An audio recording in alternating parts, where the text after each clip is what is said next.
Hey everybody, welcome to the Sky Lounge, and this is Cruise Peruse, episode number 151. Boys and girls, it is a jury-ass looking Saturday here in Las Vegas, and you know, it's December, so it's right about that damn time to have the weather very dreary, gray looking, very Starbucks weather for all you basic bitches out there, and basic douches. I don't know the other term for it. I mean, when I say basic bitch, I kind of mean it in a all-inclusive, you know, I don't care what gender you are. If you're a basic bitch, you're a basic bitch, regardless of if you have a penis or not.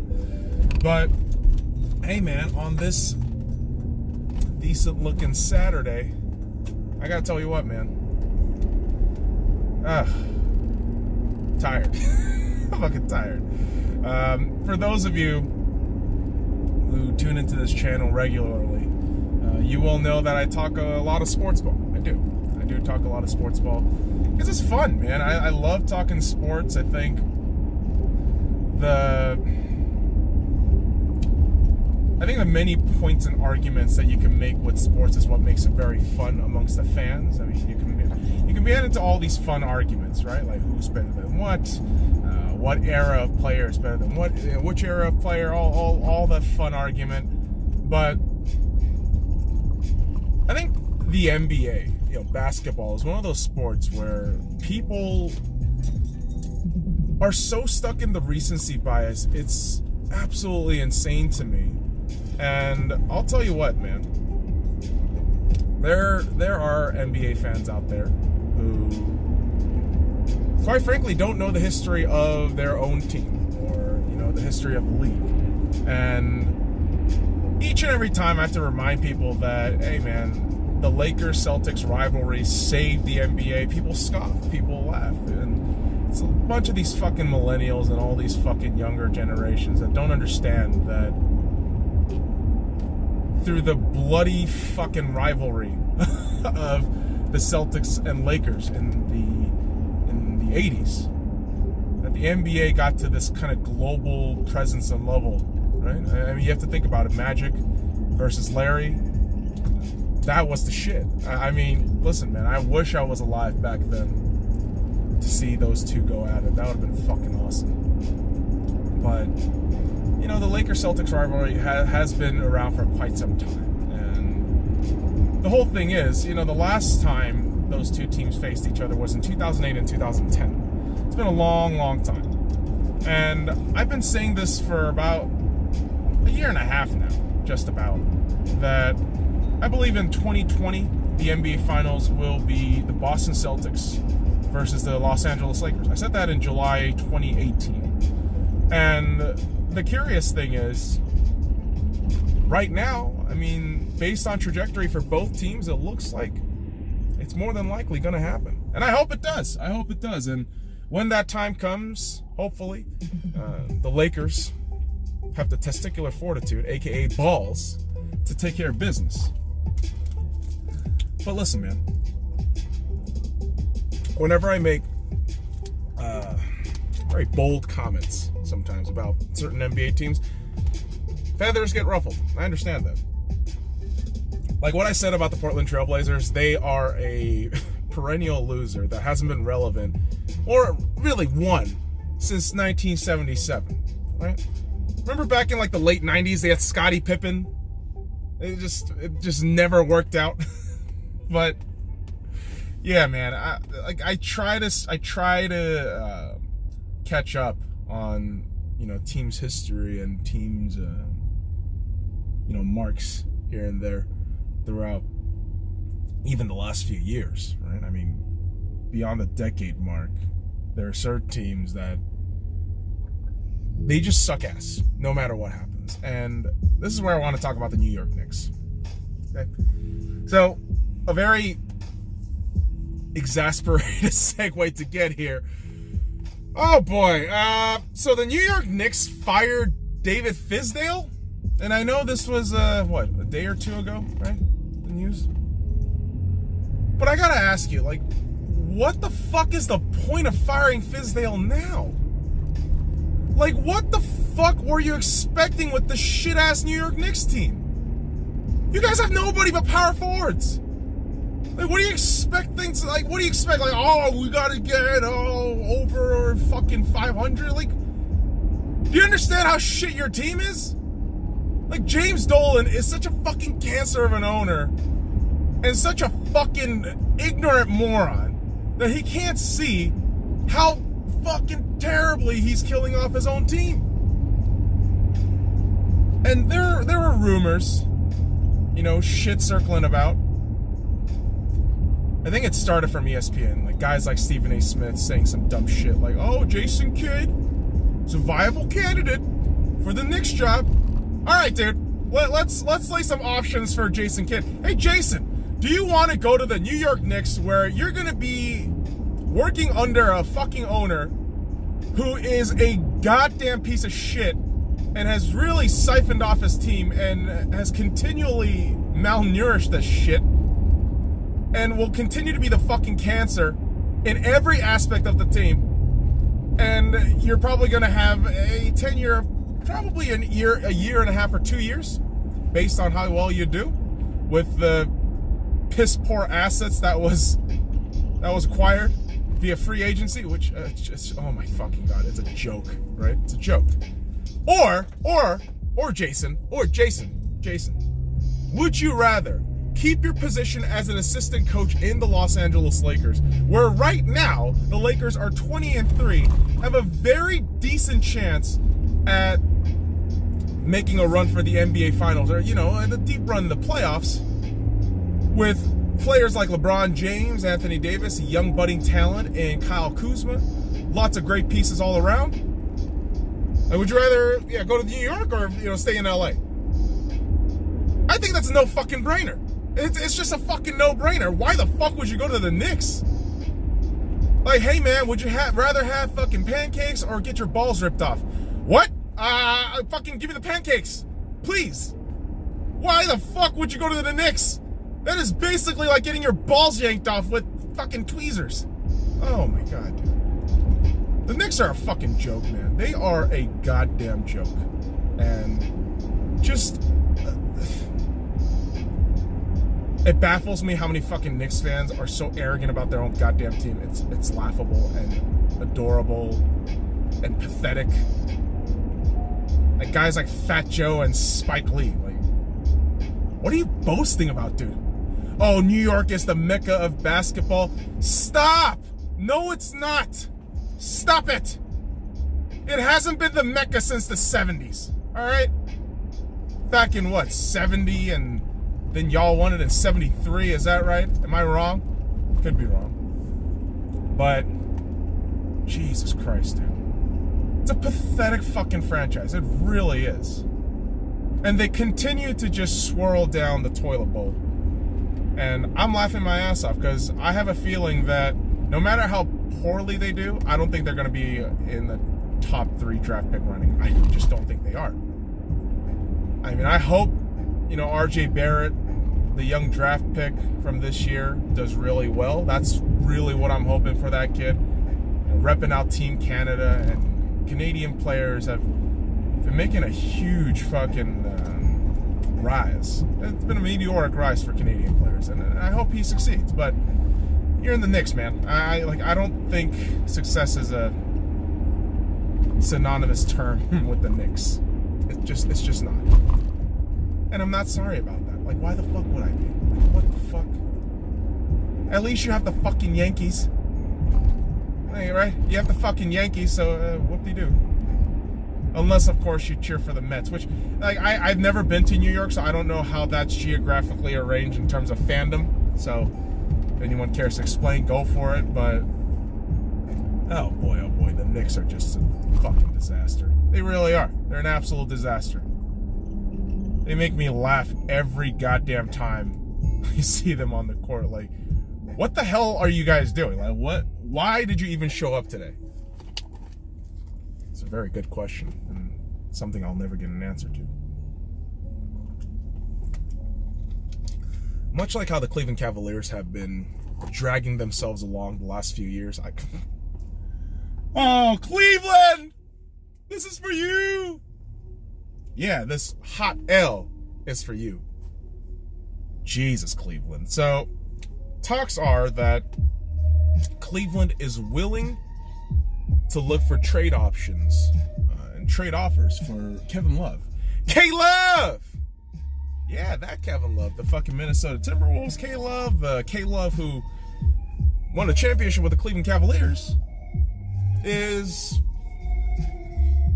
looking to be moved. But who the fuck is going to take on that contract?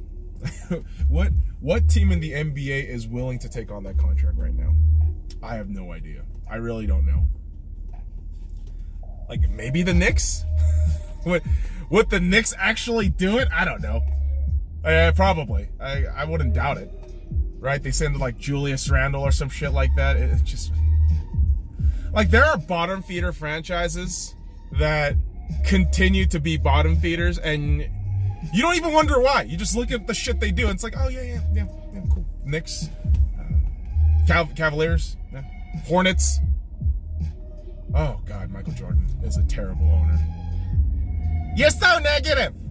Yeah, well, talking about bottom feeder teams, you can't help but be negative. You just can't help it. Right? If I talk about my Lakers, everyone gets pissed. Fuck the Lakers. All these goddamn haters. And I love it. I love it. Because I get to rub my fucking shit all over them. Oh, too bad, kid. You're losing. And we're not. Kind of a cunt move. Kind of a cunt move. But no Lakers basketball today. There was a game against Portland yesterday. Made the review video up on the YouTube channel right now. And yeah, man, it's just cool that the Lakers are actually doing really well right now. I've been following this team since 1998. I don't know how many fucking times I have to repeat that shit, but there was this period for the last 6 years where the Lakers were just atrocious, to say the least. And man, there's a lot of optimism in Lakerland right now. There really is. And I'm hoping, I'm really hoping that the Lakers can carry this momentum forward into the future, but we'll see. We'll have to see. And something we will be definitely seeing tomorrow is football. That's right, boys and girls. We got some fucking football. Week number 14, is that right? Oh my gosh, we're already at 14. Dude, it's crazy. Yeah, I guess 14, 15, 16, 17. Yeah, we're in week number 14 right now. And dear God, there is a lot of crazy playoff implications for both the NFC and the AFC this weekend. The Bills versus Ravens. That's an oddly big game. If the Bills, with their 10-3 right now? Yeah, the Bills are 10-3 right now. If they somehow manage to beat the Baltimore Ravens, holy shit, like how messy and crazy would that be? That would change the entire dynamics of that AFC playoff picture. But of course, we all know how great Lamar Jackson can be, but I just don't know. I just don't know what the hell's going to happen tomorrow. Oh gosh, Pittsburgh and Arizona, I think that's going to be a fun game. Despite the lack of talent for both teams. Should be a pretty fun matchup. Yeah, the Kansas City New England game. Of course. Everyone thinks that's going to be some bombastic shit. The revenge play of the AFC Championship from last year. And I know Chiefs fans are going to be, licking their chops to get a piece of Tom Brady. But I'll tell you what, man, I think for the Patriots, I think it's very realistic to say that they genuinely do not give a shit about the regular season right now. Relatively speaking. Of course, they want to get home field advantage, but I think Baltimore's kind of superseded them at this point. And it will be very curious to see how all that goes, really. Other games of interest. Obviously, the Monday Night Football game, Philadelphia Eagles versus New York Giants. Very curious about that one, too. Just because you have the Eagles kind of skidding all over the place, and the Giants with Eli back. Woof. Oh, woof. But that's kind of how it is right now, man. A lot of curious matchups. And I know Denver's going against Houston. That's going to be pretty interesting too with the new quarterback Drew Lock.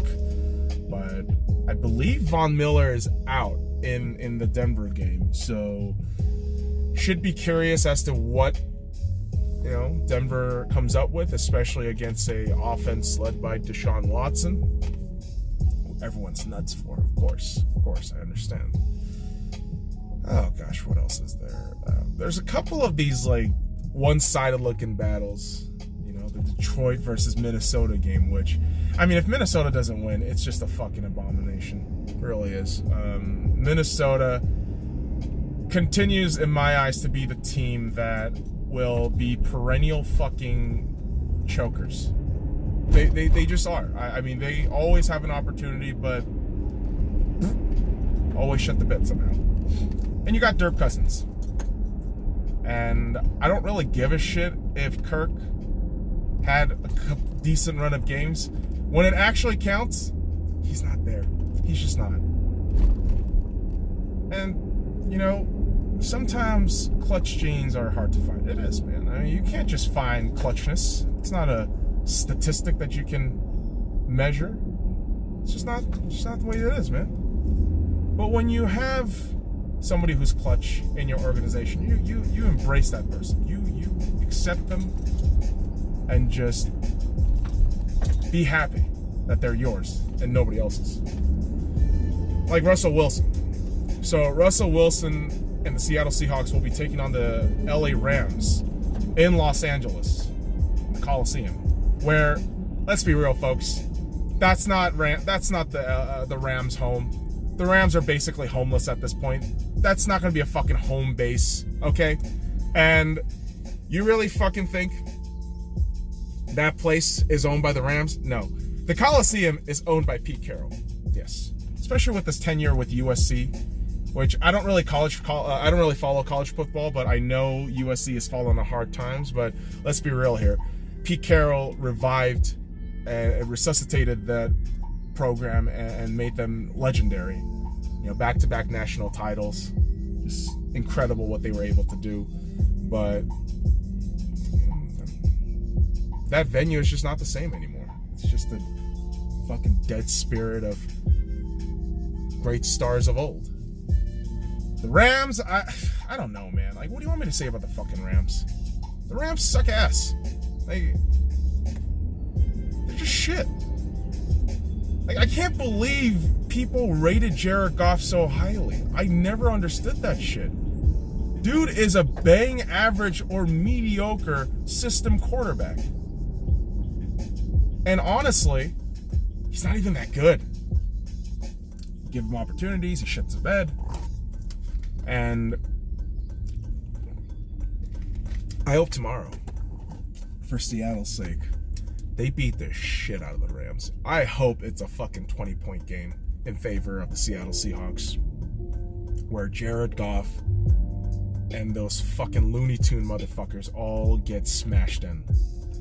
And it's weird because I know a lot of people are going to assume, oh, but you're wearing LA gear. Rah, rah, rah, rah. So back when I lived in LA from 1998 to 2004, LA didn't have a football team.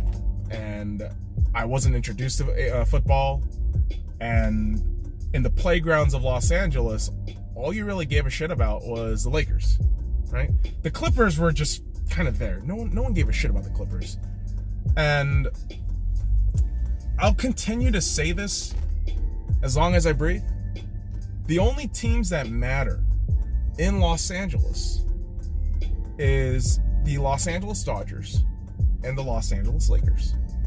I don't care if a dozen Clippers fans suddenly popped out of nowhere and saying, oh yeah, it's the greatest team. This is LA. I'm like, no, it's not, dude. Shut up. Like, you Clippers fans are some of the most delusional motherfuckers I've ever seen. Like, oh yeah, no, we're still great. Didn't Kawhi and Paul George get fucking ousted by the Bucks by like 40 points? Shut the fuck up. Don't tell me that shit. That you guys are, the best in LA. And this is where I swear to you, man, I berate NBA fans a lot. I do. I mean, I berate sports fans a lot because there's not a lot of common sense there, nor logic. And you just have to look at these kids, essentially, and think, really, that's your argument? Like, that's your argument? Oh, well, Melo scores 20 points per game, and he's awesome. And yeah, he should have signed with the Lakers. Like, no, they shouldn't have signed his ass. Melo sucks dick.